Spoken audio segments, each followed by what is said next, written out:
de noces arrivent après de toi.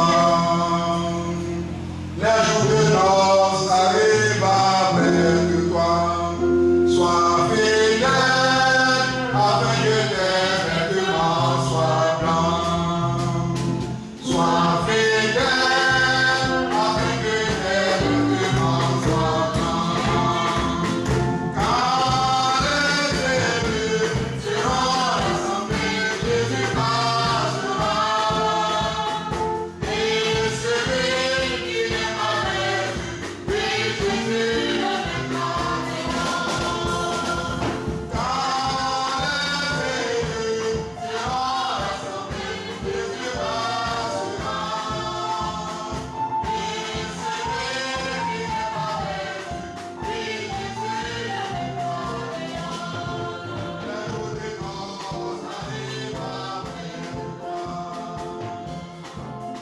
jours des noces arrivent après toi. Que le nom du Seigneur soit glorifié.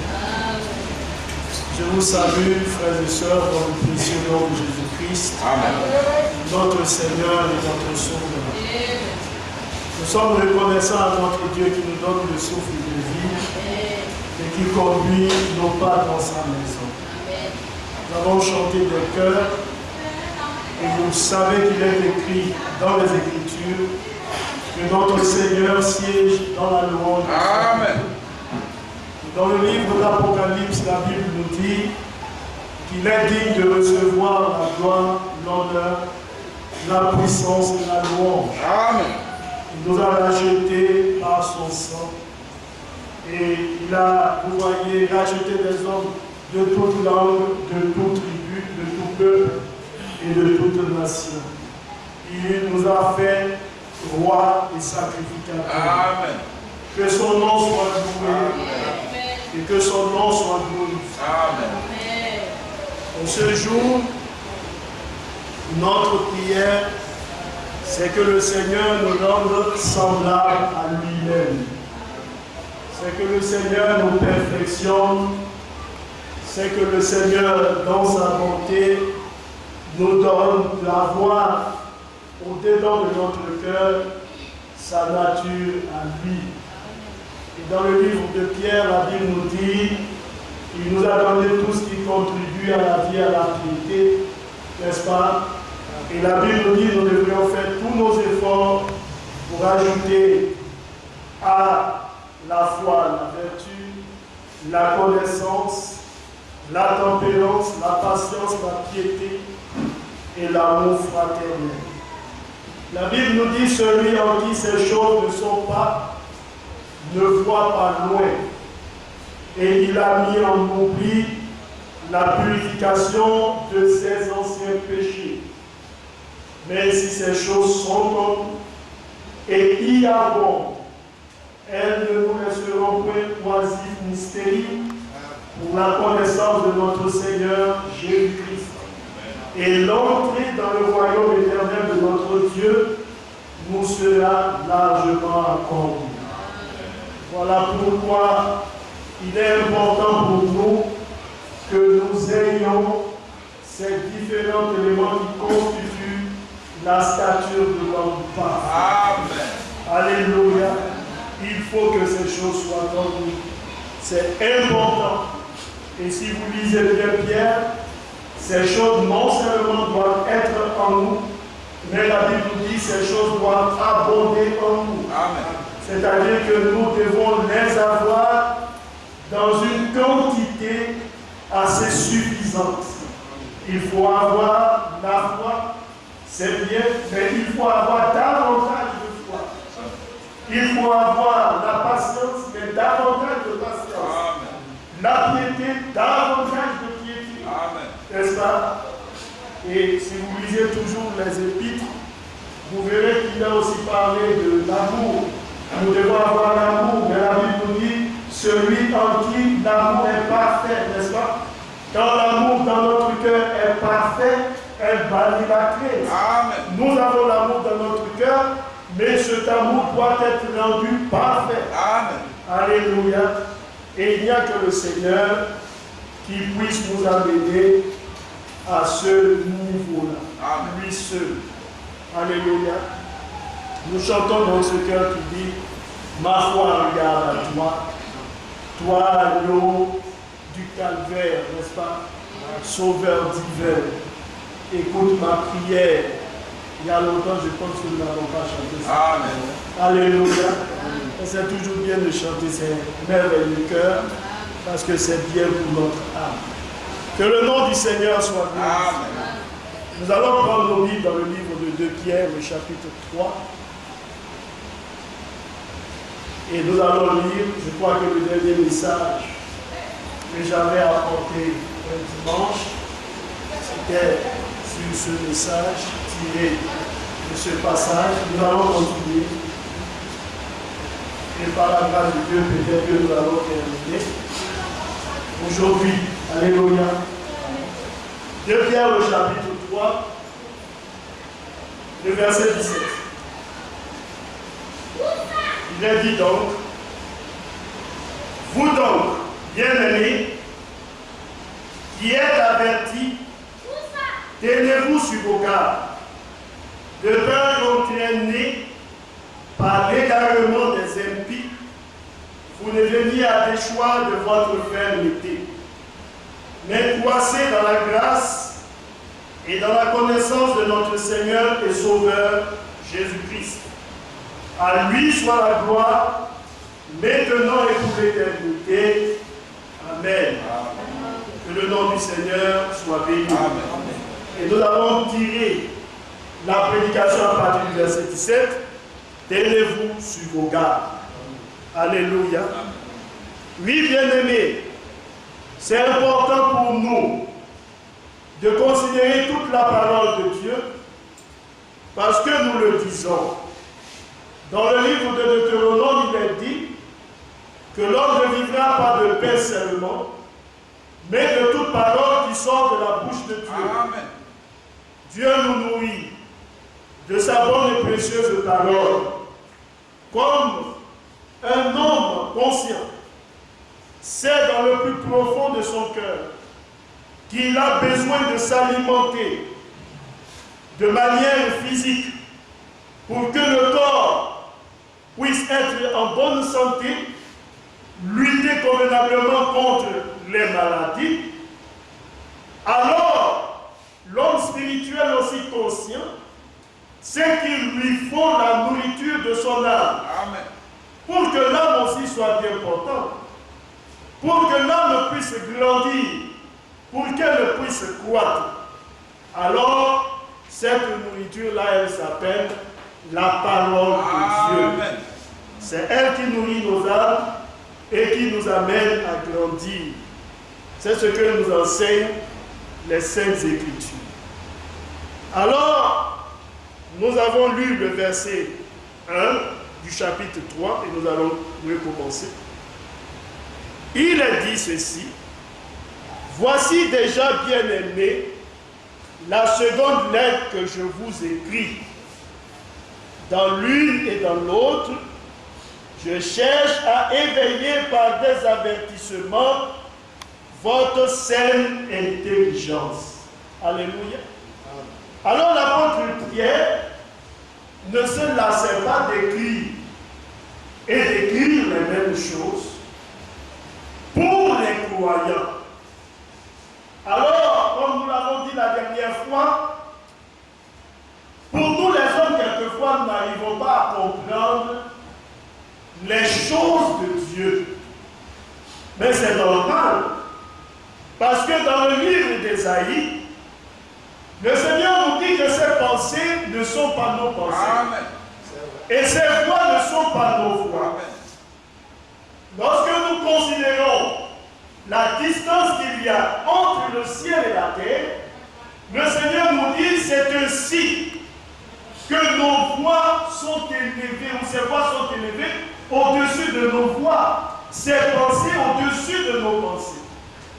L'homme pense d'une certaine manière et il pense que sa manière de penser est juste.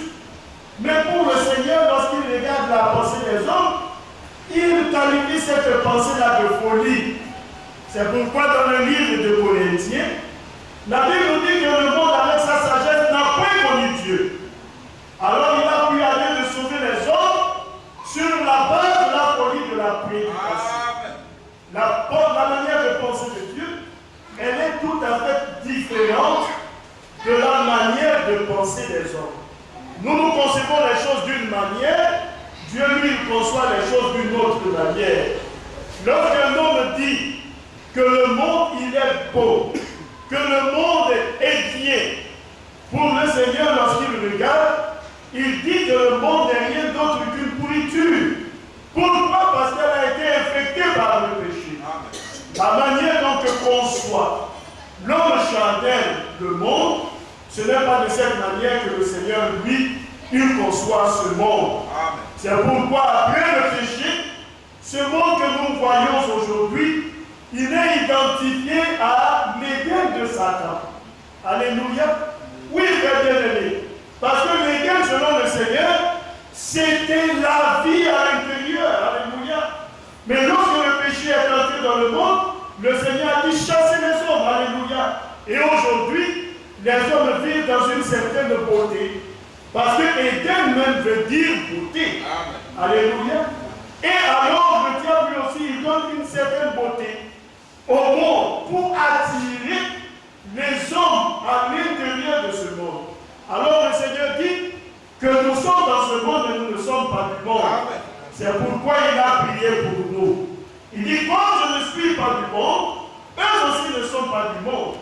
Je ne te dis pas de les ôter du monde, mais de les préserver du malin.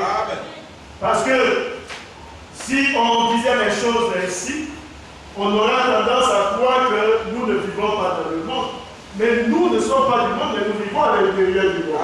Amen. Alléluia. Mais pour le croyant, il ne se soumet pas au principe du monde. C'est ce qui signifie qu'il ne soit pas du monde. Alors Pierre dit, je vous ai écrit 2 lettres. La répétition. Et les hommes du monde disent que la répétition elle est pédagogique. Répéter n'est pas mauvais. Répéter, c'est pour enfoncer le savoir dans le cœur des hommes. Voilà pourquoi, même dans le monde, on vous donne, vous voyez, des leçons, et après, il y a ce qu'on appelle des révisions. C'est pour s'assurer que l'instruction qui a été donnée a été bien servie par les apprenants. Ils ont bien compris. La chose se trouve à l'intérieur de leur cœur. Alléluia. Alors Pierre dit, voici déjà bien aimé la seconde lettre que je vous écris. Dans l'une et dans l'autre, je cherche à éveiller par des avertissements votre seule intelligence. Et nous avons vu ce que veut dire éveiller. Éveiller, c'est provoquer un sentiment ou une attitude. Pourquoi le Seigneur nous donne-t-il sa parole? C'est dans le but de provoquer à l'intérieur de notre cœur une certaine manière de concevoir les choses. C'est pourquoi on parle de la nouvelle naissance, n'est-ce pas? Lorsque vous avez l'ancienne naissance, c'est-à-dire que vous naissez de la naissance physique, cette naissance charnelle, que connaît tout homme, elle ne vous donne pas ou elle ne vous amène pas à comprendre les choses du Seigneur. Vous êtes limité aux choses de la terre, vous vivez pour la terre. Vous n'êtes que conduit par ce qu'on appelle les 5 sens du corps. La vue, le toucher, l'entendement, et ainsi de suite. C'est ce qui vous dirige. Et vous vous limitez à cela. Mais lorsque vous expérimentez la nouvelle naissance, vous allez au-delà de ces 5 sens. Il y a ce que maintenant on appelle le super sens qui s'appelle la foi. Et c'est elle qui vous conduit, qui vous motive dans votre marche. Vous ne concevez plus les choses telles que vous les concevez autrefois, mais vous les concevez d'après la vision du Seigneur. Amen. Alléluia. Oui, bien aimé. Alors c'est la nouvelle naissance. Amen. Vous changez de cas. Vous avez d'autres pensées, vous avez de nouveaux sentiments, vous avez une nouvelle attitude. C'est pourquoi dans le livre d'Ézéchiel, le Seigneur a dit qu'il traitera avec nous une alliance nouvelle. Il a dit qu'il changera nos cœurs de pierre en en cœur de chair. Amen. Il mettra en nous son esprit et nous obéirons à sa loi. Amen. Alléluia. Oui, bien aimé. C'est important pour chacun d'entre nous. Une nouvelle pensée, une nouvelle vision. Alors, il dit, je cherche à éveiller, à provoquer en vous des sentiments nouveaux. Amen. Une nouvelle attitude. Mais cela se fera par le biais de quoi? De la parole. Amen.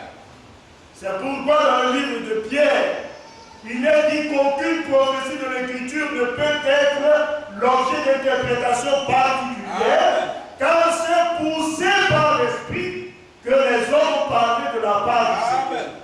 Il a fallu qu'il soit inspiré du Seigneur, de l'Esprit de Dieu, pour qu'il nous puisse faire entendre les oracles de Dieu. Amen. Alléluia. C'est important, frère bien-aimé. Alors, le Seigneur, il éveille en nous. Vous voyez, il nous éveille par des avertissements. Et nous avons vu ce que c'est qu'un avertissement, n'est-ce pas? Qu'est-ce qu'un avertissement?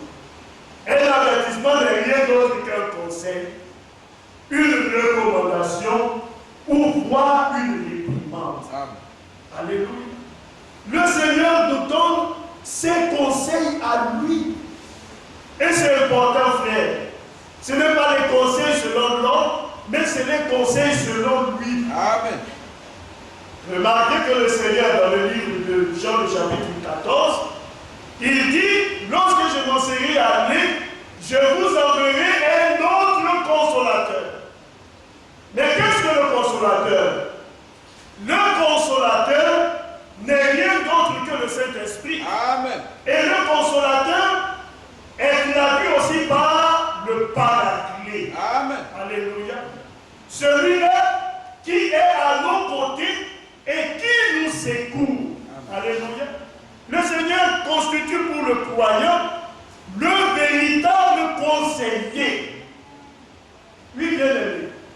Le croyant épouse les conseils du Seigneur. C'est ce qui l'amène à être différent du monde. Quand vous lisez le livre de Deutéronome, le Seigneur dit au peuple d'Israël, la loi que moi je vous donne, les commandements que je vous donne, les statuts que je vous donne, c'est elles qui feront la différence entre vous et ceux du monde. Amen. Alléluia. Eux vous considéreront comme sages. Pourquoi? Parce que réellement, ils vont considérer que jamais sur la terre, aucune nation n'a été ainsi réglementée dans la vie de la nation. Et c'est vrai, ils avaient une manière de faire des choses, mais le Seigneur a pensé pour le peuple d'Israël. Il leur a donné les statuts ainsi de suite.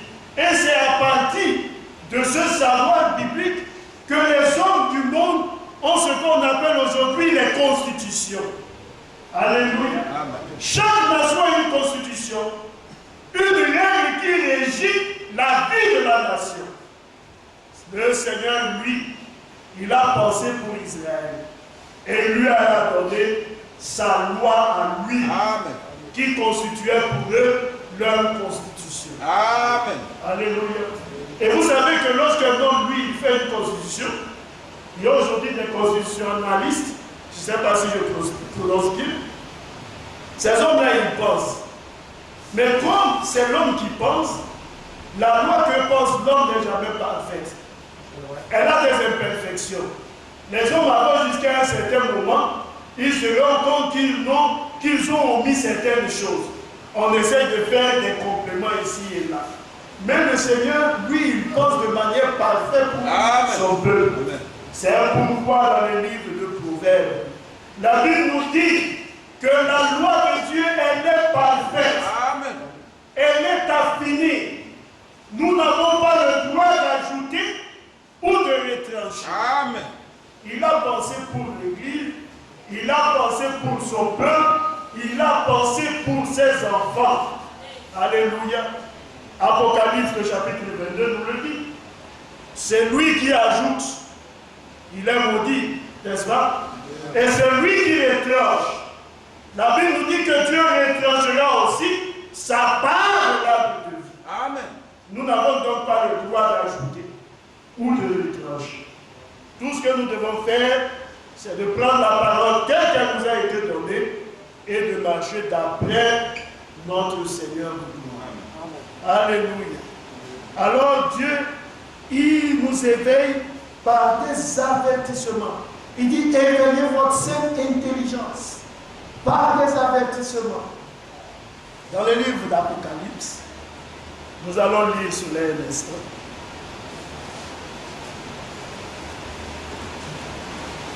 Apocalypse, le chapitre 3.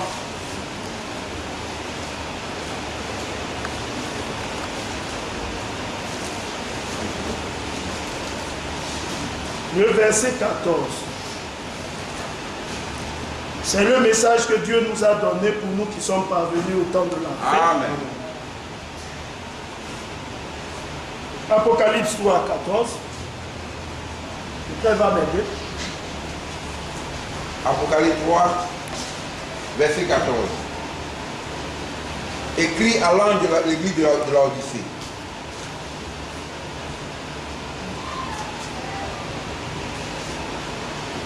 Apocalypse chapitre 3, verset 14. Écrit à l'ange de l'église de l'Odyssée. Voici ce que dit l'Amen, le témoin fidèle et véritable, le principe de la création de Dieu. Amen. Amen. Écrit à l'ange de l'église de l'Odyssée.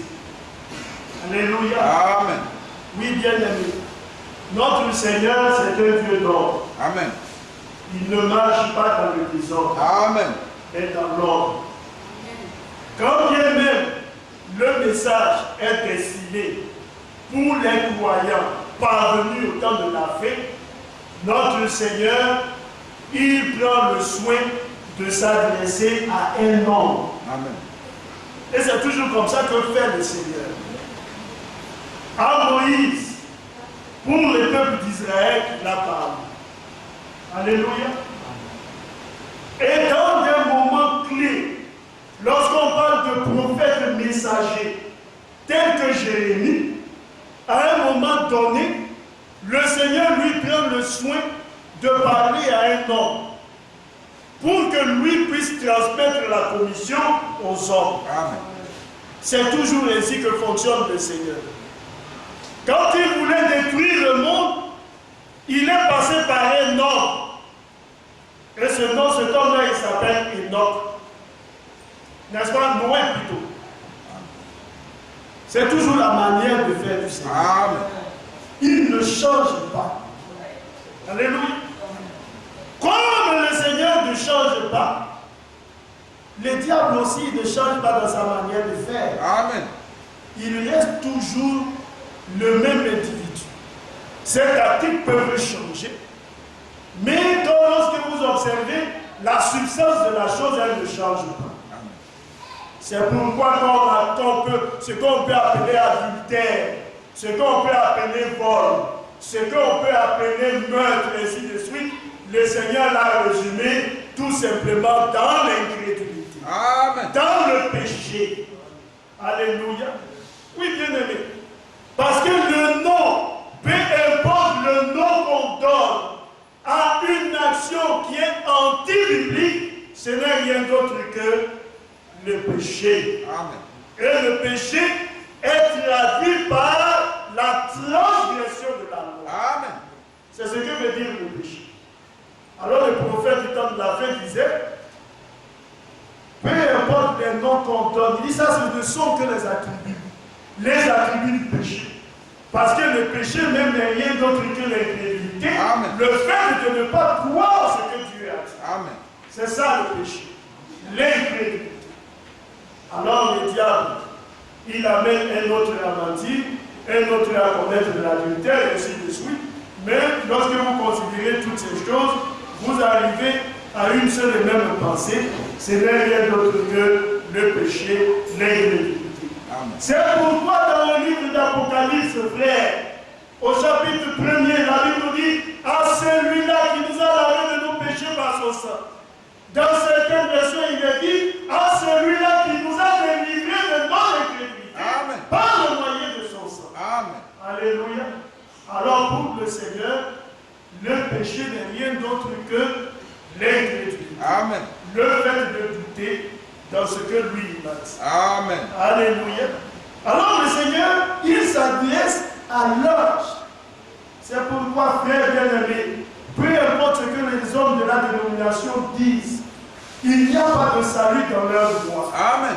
Il faut se référer pour croire dans ce que Dieu nous a donné au travers de son message. Amen. Parce que le messager lui-même ne peut pas venir avec sa pensée à lui, mais il doit venir avec l'insigne du Seigneur de sa parole. Amen. Et c'est ce qu'il nous a fait connaître. C'est pourquoi l'une des déclarations du prophète du temps de la fin était que je n'ai d'autre absolu que la parole. Amen. C'était la Bible qui constituait son absolu. Amen. Ce sur quoi il pouvait se reposer. Alléluia. Amen. Et lorsque vous lisez la prédication sur l'absolu, alors il fait comprendre aux croyants et il dit l'absolu n'est rien d'autre que le point final, Amen. le point définitif. On peut parler beaucoup, mais lorsqu'on arrive à ce que Dieu dit, ça c'est l'absolu, c'est le point final. Amen. Alléluia. Là-bas, tout le monde se range à ce que dit le Seigneur. Amen. Alléluia. Amen.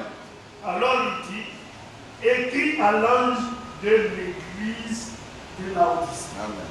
N'est-ce pas? Amen. Le chandelier, il est mis sur la lampe, n'est-ce pas? Pour ne pas dire la lampe est mise sur le chandelier, Amen. pour éclairer ceux qui sont à l'intérieur de la lampe. Amen.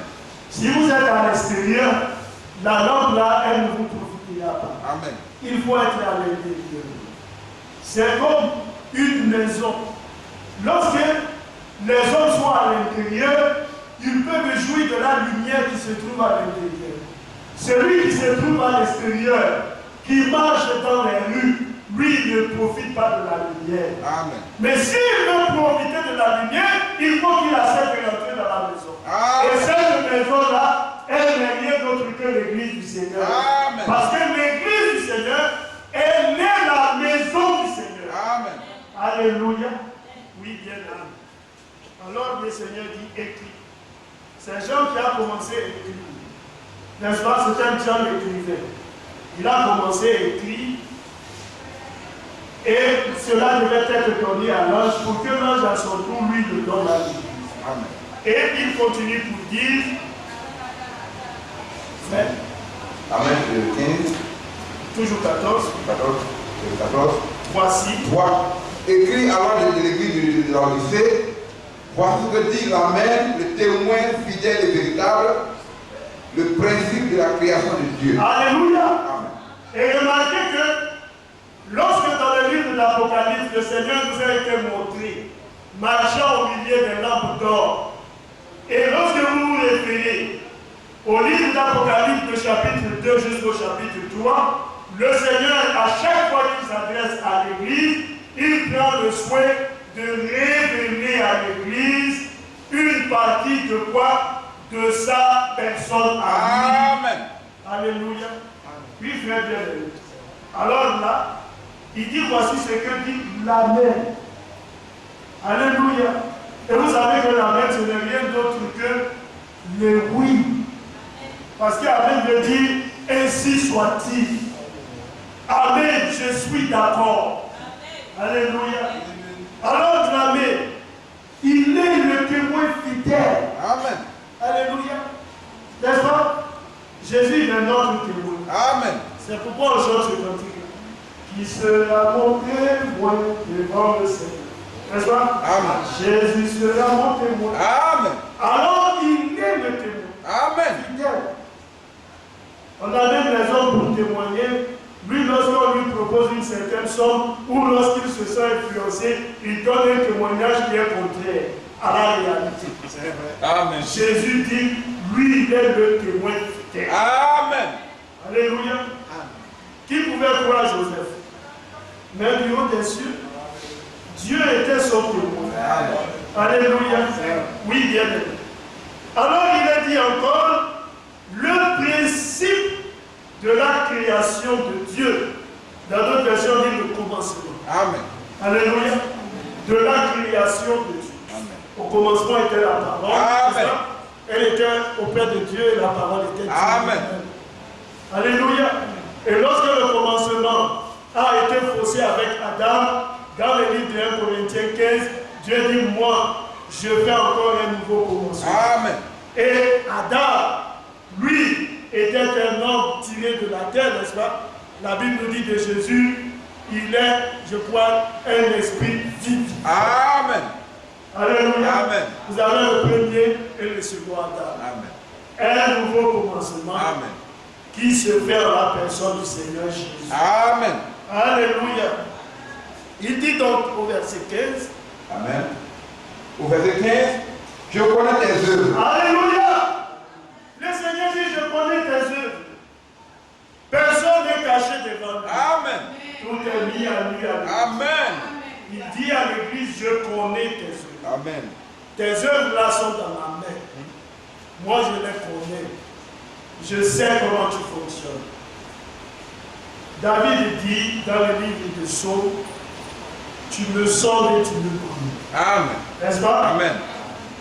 Tu sais quand je m'assois, quand je me lève. La parole est encore sur mes lèvres que toi tu la connais entièrement. Amen. Où irai-je loin de ton esprit? Amen. Lorsque je dis que j'irai aux extrémités de la terre, tu y es.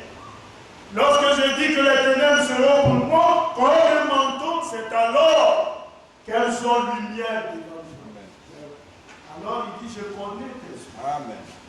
N'est-ce pas? Amen. Il continue pour dire, Je sais que tu n'es ni froid ni bouillant. alléluia, tu n'es ni froid ni bouillant. En d'autres termes, tu es tiède. Amen. Alléluia. Amen. Frère, tu peux t'asseoir. Amen. Alors, la froideur, elle est le symbole de la mort. Amen. C'est pourquoi lorsque vous voyez un homme qui rend l'âme, vous touchez après le corps il devient froid. Amen. Pourquoi? Parce que la vie qui se trouve à l'intérieur ou qui se trouvait à l'intérieur s'en est allée. Amen. Il devient froid et le corps devient rigide. N'est-ce pas? Amen. Alors Dieu dit, tu n'es ni froid ni bouillant. Bouillant, c'est la vie à l'intérieur. Amen. Alléluia. Alors, le Seigneur, dans les livres ou dans les épîtres, il nous dit que nous devrions être bouillants. Nous devons être zélés. Amen. Alléluia. Ayez lisé le nom de l'appareil, soyez ferments d'esprit et servez le Seigneur. C'est la vie. Amen. Alléluia. Amen. Alors le Seigneur dit, tu n'es ni froid ni bouillant. Dans le livre de Zacharie, la Bible nous dit, ce serait un jour unique, connu de l'Éternel. N'est-ce pas? Alléluia. Puis bien de nous. Alors le temps sera comment? Ce serait un temps sombre. N'est-ce pas? Alléluia. Mais vers le temps du soir, la lumière apparaît. Amen. Alléluia. Alors il continue, je continue. Il dit, puisses-tu être froid ou bouillant? Le Seigneur dit, je veux que tu sois froid ou bouillant. Le prophète dit, dans une prédication, où je ne sais si c'est dans l'âge de l'Odyssée, il dit, la couleur grise est la couleur de l'hypocrisie. Parce que c'est le mélange du noir et du blanc. Le noir qui est le péché, on ne dit pas l'homme noir, parce qu'aujourd'hui, quand on dit l'homme, les gens disent le noir, vous voyez, c'est une discrimination parce que c'est fait tort au noir. C'est pas comme ça que voit le Seigneur. Alléluia. On peut être blanc, plus blanc que la neige et être un pécheur. Amen. Alléluia. Et on peut être noir, plus noir que le charbon et pour être un saint. Amen. Alléluia. Amen. Alors la couleur noire, c'est la couleur de l'hypocrisie. Vous n'êtes grise plutôt. Parce que il se situe au milieu. Et comme le Seigneur, lui, n'aime pas le milieu, cette couleur intermédiaire, il dit, je veux au moins que tu sois froid ou bouillant. Il faut être soit un pécheur reconnu pécheur ou un sec qui vit la sainteté. Amen. Alléluia. Alors il dit à lui, je voudrais que tu sois froid ou bouillant. Il dit, ainsi, parce que tu es tiède et que tu n'es ni froid ni bouillant, je te mouillerai de ma bouche. Amen. Parce que tu dis, je suis riche. Et c'est la condition de l'Église. Elle est riche. Elle n'est pas riche selon le Seigneur, mais elle est riche selon le monde. Alléluia. Oui, bien aimé. Vous savez, quelquefois, je lisais ça avec le prophète, il dit la manière même que nous fonctionnons montre si nous pensons que nous allons au ciel. Amen. La manière que nous fonctionnons. Alléluia. Amen. Parce que souvent les gens ils investissent tellement sur la terre qu'à la fin, on se pose la question, mais est-ce que le ciel là même est une réalité dans le cœur de cet homme? Est-ce qu'investir est mauvais? Ce n'est pas mauvais. Mais lorsque tout votre investissement se limite à la terre, il y a une question à se poser. Amen. Alléluia. Oui, bien aimé. Remarquez qu'un homme qui a accepté le Seigneur, le voici qui se trouve peut-être à la tête d'une grande entreprise, qui génère en fin d'année des bénéfices, je ne sais pas s'il faut dire colossal ou colossaux. Hein? Alors de grands bénéfices, et voici cet homme-là qui lui a tous les projets, comment il va se bâtir son château, comment il va construire des immeubles, comment il va faire ceci. Il cherche déjà à savoir combien coûte le jet privé, parce qu'il faut qu'il ait un. Et voici comment lui il fonctionne. Il oublie que l'œuvre de Dieu a besoin des hommes comme lui pour être soutenu. Amen. Mais est-ce que, du haut des cieux, quand le Seigneur regarde cet homme, le Seigneur se demande, mais est-ce que lui, il pense que le ciel même existe? Est-ce que la nouvelle Jérusalem là, elle existe pour lui? Alléluia. C'est ce qui a amené des hommes fortunés à investir dans l'œuvre de Dieu. N'est-ce pas? Amen. Vous avez des hommes comme Colgate, des hommes comme Caterpillar, qui eux ont investi dans l'œuvre de Dieu. Amen. Pourquoi? Parce qu'ils savaient que la finalité de notre vie, c'est de se retrouver dans une tombe, le corps. Et puis un jour, l'âme, elle, si elle était en paix avec Dieu, elle se retrouvera dans la félicité. Amen. Alléluia. Oui, bien aimé. Et c'est ainsi que marche le croyant. C'est pourquoi la Bible nous dit, si Christ est mort pour nous, il est ressuscité, je crois, pour nous. Si vous lisez le livre de 1 Jean, la Bible nous dit aux Colossiens, nous devons maintenant chercher les choses d'en haut. Amen. Ce n'est plus les choses là. Alors il dit, tu es riche. Il dit, je me suis enrichi, je n'ai besoin de rien. Et c'est vrai, frère. Si vous lisez le livre d'Apocalypse, vous verrez que la grande Babylone, la grande prostituée, elle est immensement riche. Amen.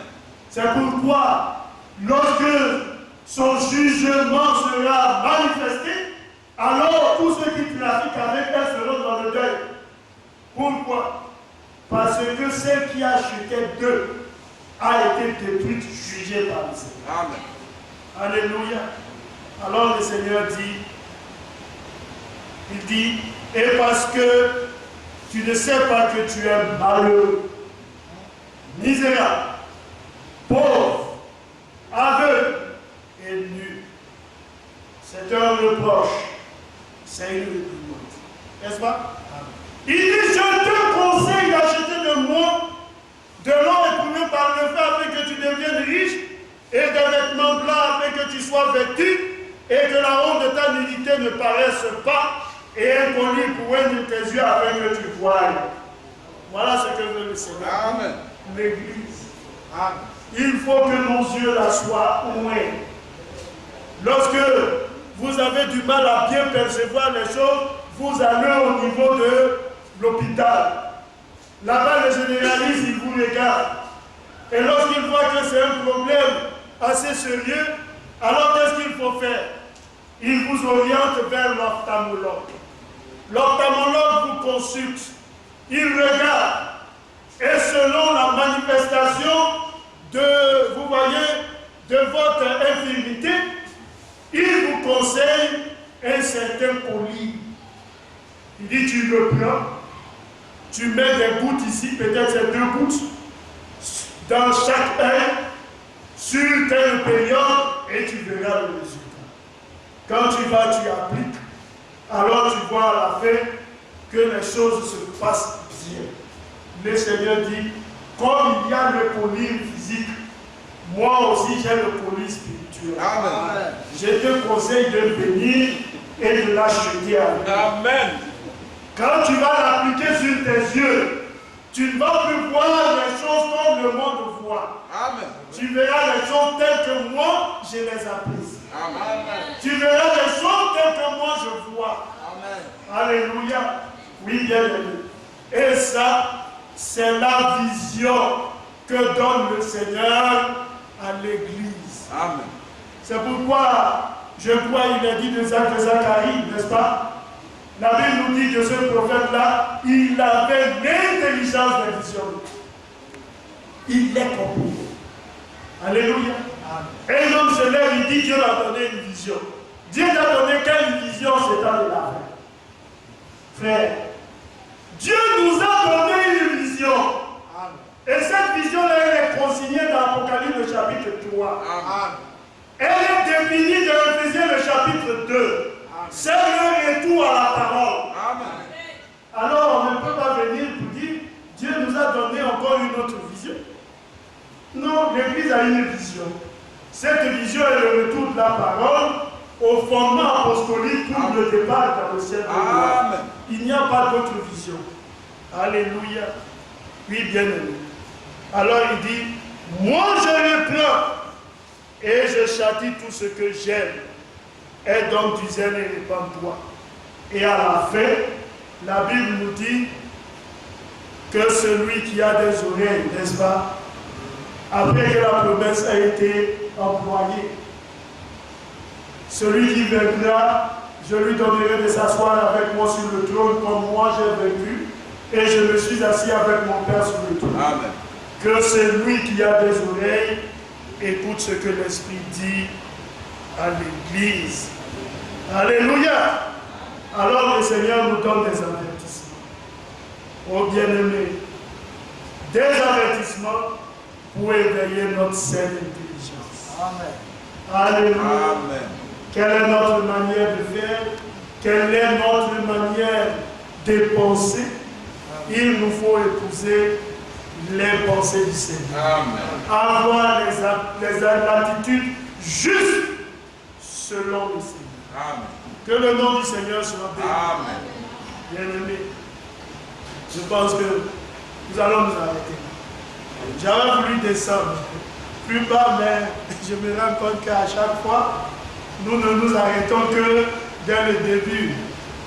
Que Dieu nous bénisse. Amen. Certainement que dans la prochaine prédication, si le Seigneur le permet, on touchera certains points. Mais nous allons considérer que c'est la fin de la prédication.